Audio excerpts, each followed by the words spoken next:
I'm Neal, an osteopathically trained manual physical therapist, and today I had a request from a viewer.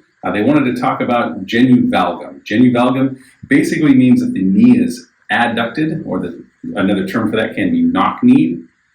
What we want to talk about, though, is there are a couple of forms of that. There is a bony deformity version that there's really nothing to be done about. Often one-sided, can be bilateral.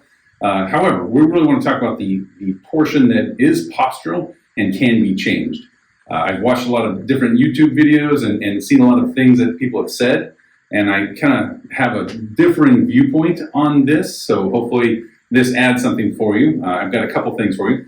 So let's look at that Genu Valgum. Bilaterally, most times what you do is you see this presentation with Genu Valgum. One of the things that people didn't particularly talk about and that we need to cover is the positioning of the hips and the pelvis and their relationship. The flexion of the pelvis, right? So the pelvis coming forward, what we call flexion, and the pelvis being flexed forward and the knees adducting where the hips internally rotate, right? So the knees have internally rotated, the hip has internally rotated. We have flexion here at the hip and pelvis or pelvis, so that can be pelvic, so it can be upper, or it can be just at the hips, and you have to address both those portions. And then we want to address the support at the foot and ankle. You can see that there's a lot of internal or medial side of the foot ankle support and not a lot of lateral, or at least the weight is not being borne through that lateral portion, and we need to get that weight back over there if we're going to correct this. Okay, so let's take those in turn. So first off, we want to look at that hip, either the hip flexion, okay, so that hip flexion moment, that if your hip is flexed, it's going to allow you to drop into that Genu Valgum. Now, and just as an aside, we call it Valgum because it makes an L, okay, so we call that Valgum, the making of an L with the knees. Okay, so here's our patient, or you, in your Genu Valgum, and what we want to do is we want to really work on getting the hips to extend or to come out of that flexion contracture. You really have to work on getting the muscles, the powerful muscles, the psoas, tensor fasciae lata, even the quads, all these muscles in this area. We have to get those loose enough. So you may have to lay on a ball here, a hard ball, to get these muscles and the fascia and everything, even all the way down to the joint capsule to release so that we can get full extension at the hip. Now, what happens is the ball in the socket actually moves forward and gets locked there. And so then you can see that the valgum will occur. And so what we want to do is move that femoral head back in the acetabulum and get our knees back to abduction and external rotation, which would be the correct orientation, or at least get us out of Genu Valgum.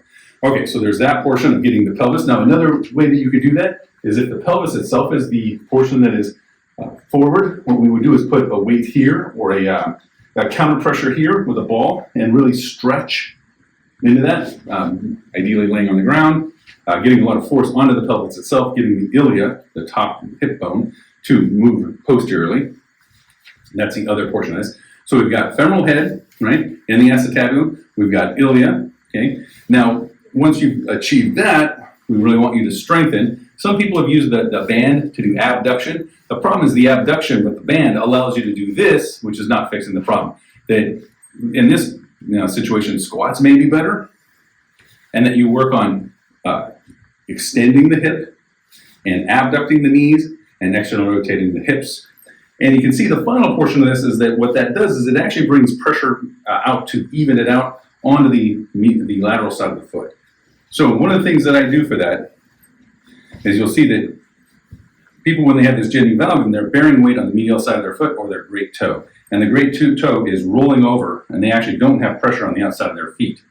So how I address this with my patients, and I would suggest for you as well, is actually putting some support. So what I've taken is some orthopedic felt available like on Amazon or somewhere near you, and we're putting that felt right underneath the ball of the big toe.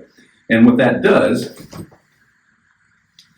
is it provides just a little bit of support under that ball of the big toe so that the big toe rolling in doesn't occur. You can see that initially my knee wants to go in, but then as I go through that dorsiflexion there, that my great toe is actually rolled out, which moves pressure out to the lateral foot and evens the pressure out against my foot. Okay, we don't want all the pressure coming on one side, which leads us right into Genu Valgum. We want support on the medial side of the foot so that the toes and the knees line up. We want those knees going straight over the toes, like that. And again, so we want to put this all together that even when you do flex down, right, that you don't drop in like that. There is some level of that. Now, lack of ankle mobility will lend itself to that. The talus has to allow the foot to move back and forth, so that talus on your tibia, fibula have to move. That's a portion of this, but also that proper support in there so that you don't have that Genu valgum. Okay, then you want to practice that. Ideally, some weight in your hands and do your squats, and then continue to work on that. The hips, position of the pelvis, watch where the knees go, support the feet. Okay, hopefully that is helpful for you. And for our viewer who's trying to get on the police force in India, good luck. And hit like and maybe subscribe. See you later.